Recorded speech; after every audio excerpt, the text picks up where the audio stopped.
파운드리 같은 경우에는 분기마다 한 2조씩 손실이 났었습니다. 네. 그러니까 1년 치면은 거의 8조 이렇게 이제 손실이 났던 것들이 최근 들어서 약간 줄어들고 있는 상태인데, 아마도 이제 테슬라 계약이 중요한 거는 이제 어떻게 보면 정말 접어야 될지도 모르는 파운드리 사업을 적어도 2030년 이후까지 연장시킬 수 있다.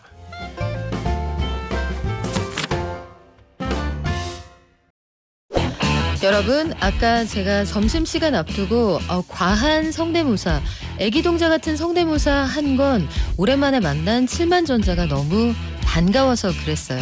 잘못했습니다. 11달 만에 다시 7만 전자를 우리가 목격했는데 이거 이대로 쭉 갈 수 있을지 오늘 장을 보니까 왔다 갔다 하는 것 같습니다. 법인세 인상 또 양도세 물게 되는 대주주가 늘어난다는 거 부담으로도 보는 것 같은데 앞으로 국내외 증시에 어떻게 흘러가게 될지 유진투자증권 허자일환 상무와 함께 짚어보겠습니다. 안녕하세요. 네, 안녕하십니까. 네, 상무님. 오랜만에 7만 전자를 다시 확인을 했는데 오늘 장에 아까 출발할 때는 살짝 흔들리면서 갔거든요. 네. 지금 7만 선에서 턱걸이 하고 있는 상황인데 테슬라 계약 호재 요 약발이 어느 정도로 갈까요? 근데 그 약발은 오래 갈 것 같지는 않은데 네. 주가는 바닥을 좀 친 것 같다라고 생각하고 있습니다. 그러니까 이제 그 테슬라의 어떤 계약이 이게 좀 면밀하게 보면은 아주 엄청난 호재는 아니거든요. 그러니까 이게 이제 어제 같은 경우에 이제 삼성전자 주가가 한 6% 가까이 올랐는데 이게 이제 수주 규모가 매출에서 차지하는 비중이 한 7% 정도 되니까 네. 어떻게 보면 단기적인 호재는 꽤 많이 발생을 했다라고 볼 수 있을 것 같습니다. 그리고 이게 사실 23조 원 규모라고 하는데 네. 8년짜리거든요. 8년짜리. 8년짜리. 예, 깁니다. 그래서 2028년 정도 되어서야 네. 제대로 이게 이제 숫자로 찍히는 실적으로 나올 것 같습니다. 그러니까 좀 먼 거죠. 그 장부상으로 그 입금되는 거는 아직 꽤 남아 있는 거네요. 네. 근데 이제 중요한 거는 타이밍입니다. 인생이 다 타이밍이잖아요. 인생 타이밍. 네. 너무 올해는 진짜 유독 와닿네요. 투자자 입장에서는. 네. 그러니까 뭐냐면 삼성전자가 이제 못하는 게 딱 두 가지가 있었죠. 하나가 이제 파운드리. 파운드리 수율 안 나온다고. 네. 왜 기술의 삼성에 기술이 없냐고 진짜 많이 물어봤거든요. 네. 그리고 이제 HBM 이 두 가지인데 어떻게 보면 파운드리 같은 경우에는 분기마다 한 2조씩 손실이 났었습니다. 네. 그러니까 1년 치면은 거의 8조. 이렇게 이제 손실이 났던 것들이 최근 들어서 약간 줄어들고 있는 상태인데, 아마도 이제 테슬라 계약이 중요한 거는 이제 어떻게 보면 정말 접어야 될지도 모르는 파운드리 사업을 적어도 2030년 이후까지 연장시킬 수 있다. 그리고 나름대로는 어떤 그 경쟁력 내지는 어떤 기술력을 테슬라가 입증을 해줬다라는 의미가 있는 겁니다. 그러니까 당장 숫자가 뭔가 찍히지 않는다고 하더라도 삼성전자가 파운드리에서 연간 막 8조씩 이렇게 적자가 나는 거는 거의 끝났다라는 거죠. 그러니까 이제 삼성전자의 가장 큰 아킬레스건의 하나가 어떻게 보면 조금 사라지고 있다라는 의미가 분명히 있기 때문에 이번에 계약이 뭐 엄청난 호재다라고 보기는 어렵습니다만은 어쨌든 삼성전자가 갖고 있는 적자 구조에 있어서 한 가지는 덜어낼 가능성이 굉장히 높아졌다. 그래서 어떻게 보면 삼성전자와 지금 하이닉스 간의 이 밸류에이션의 격차, 주가 상승률 간의 격차가 엄청 벌어져 있는데 이게 더 안 벌어져도 되겠다라는 거를 확인해 줬다라는 점에서 의미가 있다. 그래서 삼성전자 주가는 나름은 바닥은 좀 친 것 같다. 그래서 어저께 뭐 오르고 오늘 조금 주춤하고 있긴 하지만 전반적으로 어쨌든 방향 자체는 좀 위로 가는 거 아니겠는가, 이렇게 좀 볼 수 있을 것 같습니다. 그러면 하단을 지지해 주는 역할은 충분히 할 수 있다는 거잖아요. 야, 삼성 괜찮아. 파운드리 쓸만해. 테슬라가 이걸 도장을 꽝 찍어준 셈인데 7만이란 숫자를 오랜만에 봐서 우리가 좀 소박해졌어요. 상무님. 8만대 보다가 되게 너무 고전하다 막 4만 전자까지 봤다가 보니까 너무 반갑기는 한데 7만에서 횡보하면서 유지가 되겠습니까? 아니면 하단이 지지가 됐으니까 뭐 많이 빠져봐야 여기서 1, 2% 왔다 갔다 이 선에서 뭐 괜찮을 것 같습니까? 네, 저는 좀 좋게 보고요. 이제 삼성전자의 어떤 밸류에이션이라고 하잖아요. 뭐 이익 대비 뭐 주가를 보기도 하고 순자산 가치 대비해서 이익을 보기도 하는데 아직까지 그 이익 대비로는 막 엄청 그렇게 싸거나 그러진 않은데 순자산 가치로는 네. 지금 거의 1.1배 정도밖에 안 됩니다. 그러니까 삼성전자가 망한다고 치더라도 그렇죠. 지금 이 주가는 충분히 나올 수 있는 것들이에요. 그러니까 바닥은 굉장히 단단해졌다라고 좀 볼 수 있을 것 같고, 그리고 전반적으로 이제 그 삼성전자나 이 반도체 업황 자체가 올해보다는 내년에 좀 더 좋아질 수는 있거든요.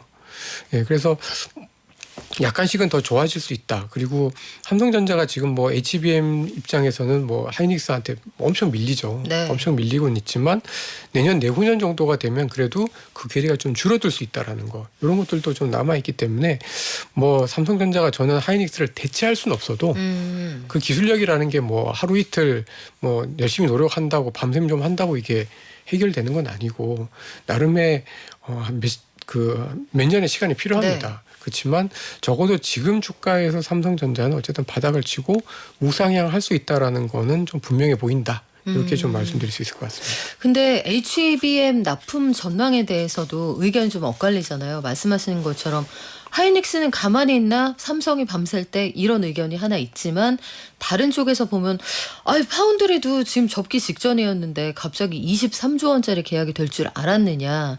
삼성이 최근에 회식할 때마다 하는 구호가 SK 하이닉스 잡자 이런 얘기를 한다고 해서 고참 부장들 또 임원들이 야, 우리가 언제부터 하이닉스를 따라잡자 이런 회사가 됐냐며 통탄을 한다 그런 얘기 제가 들었거든요. 그러면 삼성도 뭔가 보관이 있지 않을까 싶은데 또 역으로 엔비디아 입장에서 생각하면 삼성의 수율이 좀 덜 나와도 하이닉스하고 가격 경쟁력을 서로 붙여가면서 협상을 하려면 SK 하이닉스만 받는 것보다 삼성에서도 좀 받는 게 낫잖아요. 네. 그런 측면에서는 우리가 예기치 못한 상황에 훅 납품이 들어갈 수도 있는 거 아니에요, 상무님? 네, 그렇습니다. 그러니까 근데 이제 아까도 잠깐 말씀드렸지만 이게 기술이라는 게 구호만으로 의지만으로 되는 건 아니고 이게 축적이라는 시간이 필요합니다.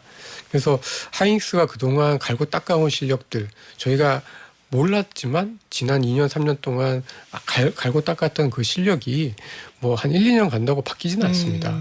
그래서 삼성전자가 하이닉스를 따라가기에는 아직까지 좀 길은 멀어 보이는데 이제 문제는 뭐냐면 이 HBM의 점유율이죠.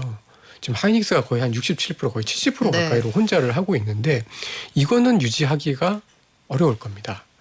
그만큼 이게 돈이 되고 새로운 사업 영역으로서 이제 굉장히 좋은 비즈니스라는 걸 알고 있기 때문에 마이크론도 열심히 할 거고요. 삼성전자는 더더욱 열심히 할 거고, 그러면 지금 입장에서 뺏기는 입장은 하이닉스지 삼성전자는 따라가는 입장이기 때문에 사실 이제 삼성전자는 좀 어떻게 보면 리스크가 적죠. 여기서 더 나빠지고 있겠어? 라는 거고, 오히려 하이닉스 같은 경우에는 굉장히 좋고 잘하고 앞으로도 유지를 하겠지만 지금 이 67%라는 점유율을 계속해서 유지하기는 대단히 버거울 겁니다. 그러면 시간이 가면 갈수록 약간은 그 격차가 줄어들겠죠. 그래서 그런 측면에서 봤을 때 단기적으로는 뭐 올해 워낙 하이닉스가 SK 하이닉스 주가가 좋기도 했고 네. 시가총액도 이제 괴리가 엄청 많이 줄어들긴 했는데 약간은 또 좀 삼성전자 쪽으로도 잠깐은 또 좀 기회가 갈 수는 있겠다, 이렇게 좀 보고 있습니다. 그러면 아마 다들 굉장히 궁금하실 거예요. 우리 류진영님을 비롯해서 저는 아직 8층입니다. 상무님. 저 구조대 오나요?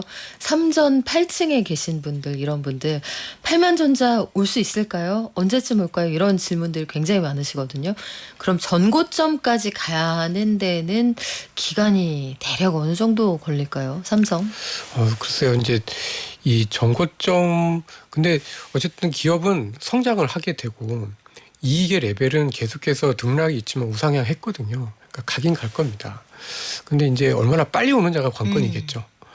이제 저희 생각으로는 삼성전자가 이제 그동안 뒤처졌던 것들을 따라잡긴 하겠지만 시간은 좀 걸릴 겁니다. 회사라는 게 하루아침에 뭐 회장님 바뀐다고 해서 바뀌는 게 아니잖아요.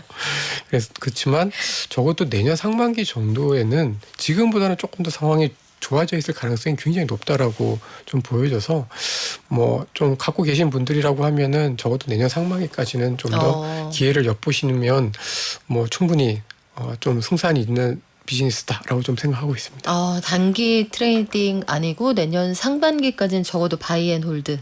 네. 네, 조금 더 들고 계셔도 될 것 같다 이런 말씀인데 그럼 역으로 SK하이닉스는 앞으로도 쭉 매출 괜찮을 것 같거든요. 하지만 말씀하신 것처럼 경쟁자가 추격해 올 테고 이미 좋고 앞으로도 좋을 건 우리가 다 안단 말이에요. 그럼 이럴 때는 수급이 치고 올라올 경쟁자 쪽으로 조금 더 몰릴 수가 있겠죠, 상무님. 네, 아무래도 그러니까 점유율이 예를 들어서 30% 30%면 모릅니다.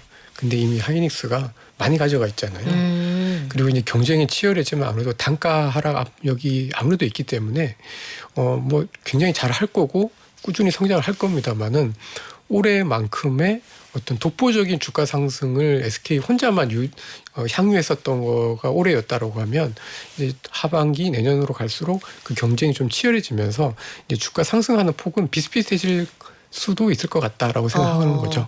그렇다면은 우리가 수급이 어느 쪽으로 몰리는지 이것들을 중심으로 좀 보시면 좋을 것 같은데 요 사이에 코스피가 월 초부터만 해도 굉장하고 한 50일 사이에도 주가가 지금 코스피 지수 기준으로 한 18% 올랐잖아요, 네. 상무님.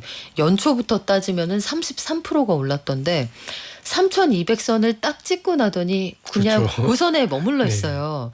요게 이제 협상 결과를 기다리는 관망 심리인 건지 협상만 딱 됐다면 치고 올라갈 수 있는 건지 아니면 삼성이 추가로 수주까지 반영했는데 요선이면 이게 우리 지금 목까지 와 있는 건지 어느 시선으로 보는 게 맞을까요? 좀 더 갈 수 있나요? 좀 더 갈 것 같긴 한데요. 속도는 좀 많이 느릴 것 같습니다. 아, 올해는 네. 내년은 어때요? 내년은 계속 올라가겠죠. 그러니까 이제 그 목에 좀 찼다라고 생각하는 이유는 저희가 이제 그 2000년대 들어서 주가가 이제 코스피 기준으로 바닥에서 이제 올라온 것들을 제가 다 계산을 해봤더니 네. 물론 이제 2008년, 2009년 금융 위기 때나 코로나 때는 뭐 바닥 대비 70%, 뭐 100%도 갔지만 그런 어떤 극심한 위기를 제외를 하면 대체로 한국 시장은 바닥에서 한 30% 이상 넘어가면은 좀 어렵습니다.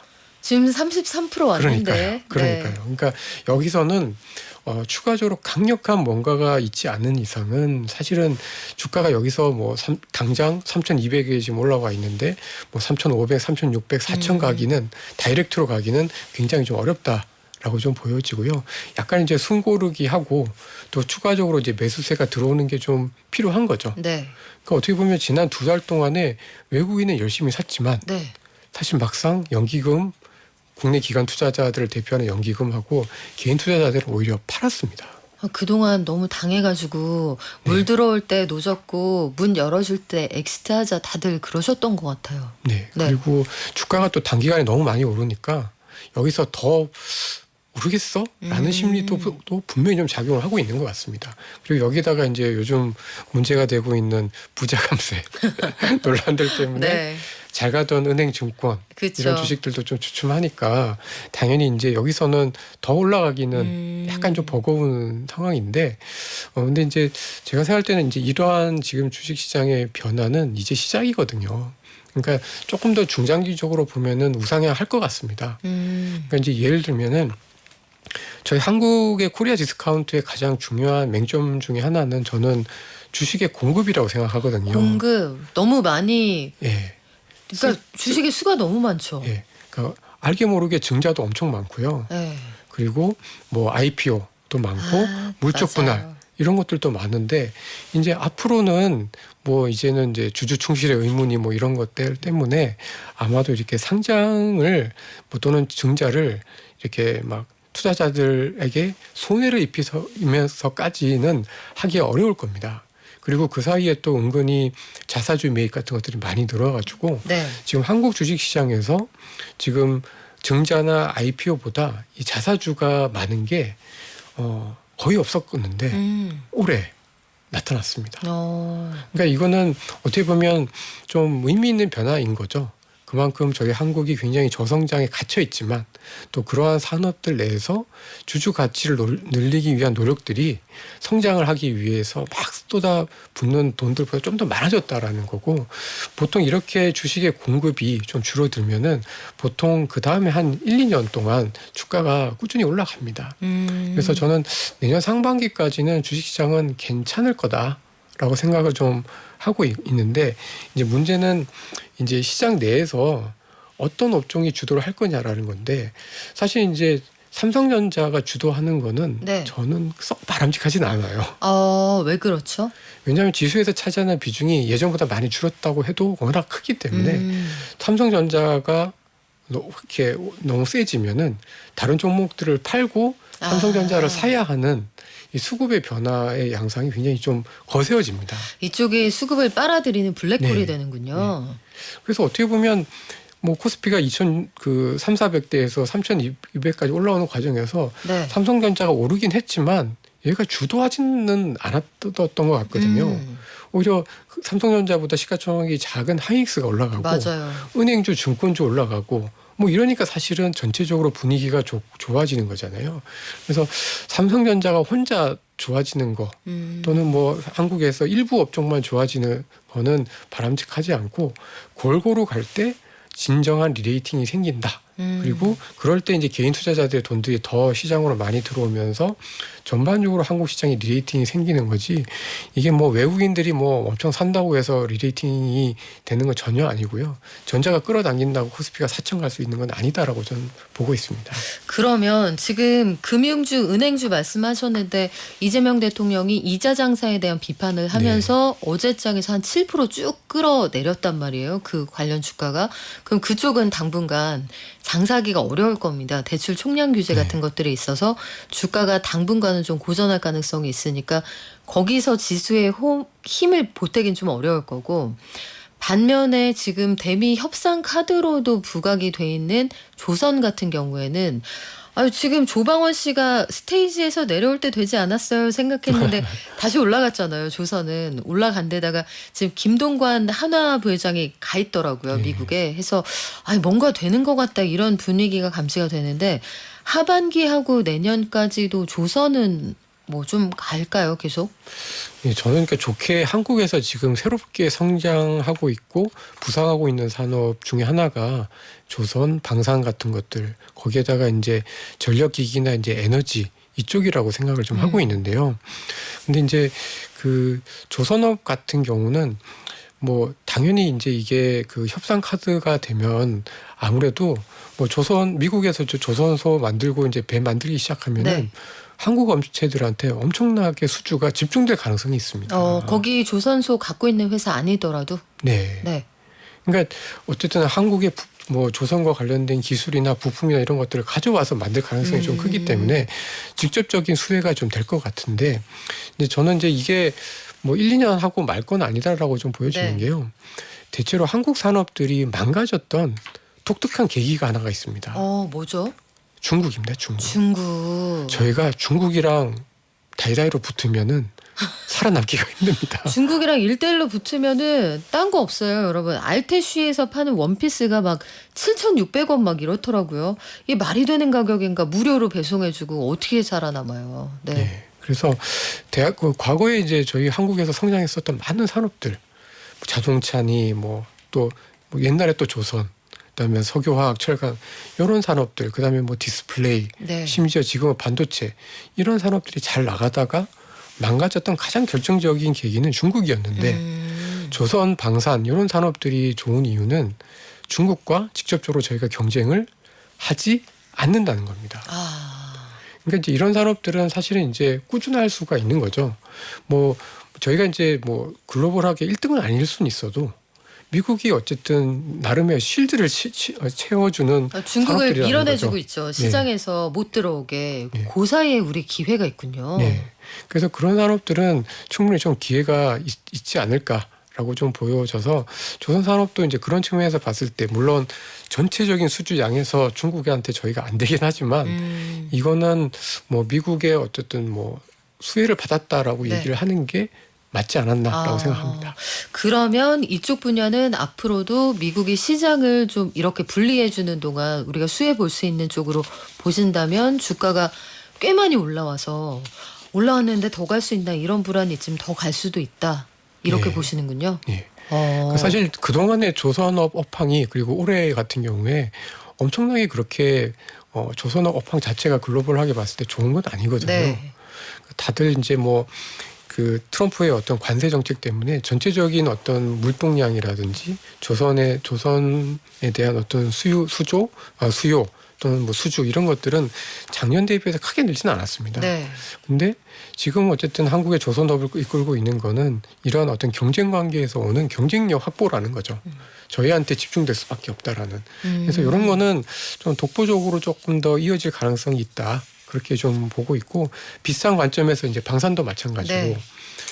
저희는 또 에너지 같은 산업들, 전력기기 같은 산업들도 뭐 미국에서 AI 산업 하고 있는데 중국제 전력기기나 뭐 송전 이런 거 쓰지는 않을 안 거잖아요. 쓰죠. 전기줄 연결해야 되는데 어디 좀 볼까 동맹 중에 잘하고 가격이 괜찮아. 한국 거 써야지 이렇게 되겠네요. 네. 네. 그래서 그런 업종들은 뭐 올해 많이 올랐지만 계속해서 저는 한 2년, 3년 이상 정도는 충분히 좀 기회가 있다. 이렇게 좀 생각합니다. 알겠습니다. 우리 미국장 마지막으로 좀 봤으면 좋겠는데요, 상무님. 미국장의 비중이 큰 분들이 참 많거든요. 네. M7 이번 주에 그 메가 실적 데이라고 해도 될 만큼 큰 기업들 실적이 계속 나오고 있는데 하반기 그리고 내년 상반기까지 빅테크들 많이 갖고 계신 분들 수익 좀 계속 보실 수 있을까요? 예, 지금 뭐 그쪽 업종이 가장 확실하기 때문에, 그러니까 뭐 여전히 좀 그 실적에 있어서의 가직성이 가장 높다라고 좀 보여지고요. 어떻게 보면 지금 미국이 관세 때문에 연초부터 엄청 걱정을 했는데도 네. 미국 시장이 잘 버티고 있는 거는 얘네들 때문입니다. 그리고 얘네들이 특히 AI와 관련해서 투자를 어마어마하게 하면서 관련한 업종들이 다 지금 좋은 편이라서, 뭐 물론 과거에 비해서 2023년, 2024년에 비해서는 이런 M7 기업들의 실적 증가율이 좀 떨어지고 나머지 다른 산업들과의 어떤 격차가 줄어드는 건 맞지만 이 산업들의 성장성은 여전히 좀 유효하다. 그리고 여기에다가 혹시라도 미국이 금리 인하를 해주면 네. 이런 산업들은 조금 더 갈 것 같다. 이렇게 어. 좀 말씀드릴 수 있을 것 같습니다. 금리 인하를 혹시라도 해주면 더 갈 수 있는데 금리 인하 안 해줄 것 같아요. 상무님 전망 어떠세요? 저도 7월은 안 할 것 같은데요. 네. 지금 분위기상으로 보면은 4분기에는 하지 않을까. 7월에도 안 하면 4분기에 연준 의장 바뀔까요? 바뀌지 않아도 이 관세와 관련돼서 이제 연준에서 가장 골치 아파하는 게 결국은 물가잖아요. 네. 근데 이 물가와 관련돼서는 아마 한 9월, 10월 달 정도가 피크일 것 같습니다. 그래요. 그러면 그때 CPI, PPI 나오고 나서 어떻게 될지 저희가 그때쯤 한 번 더 다시 모실게요.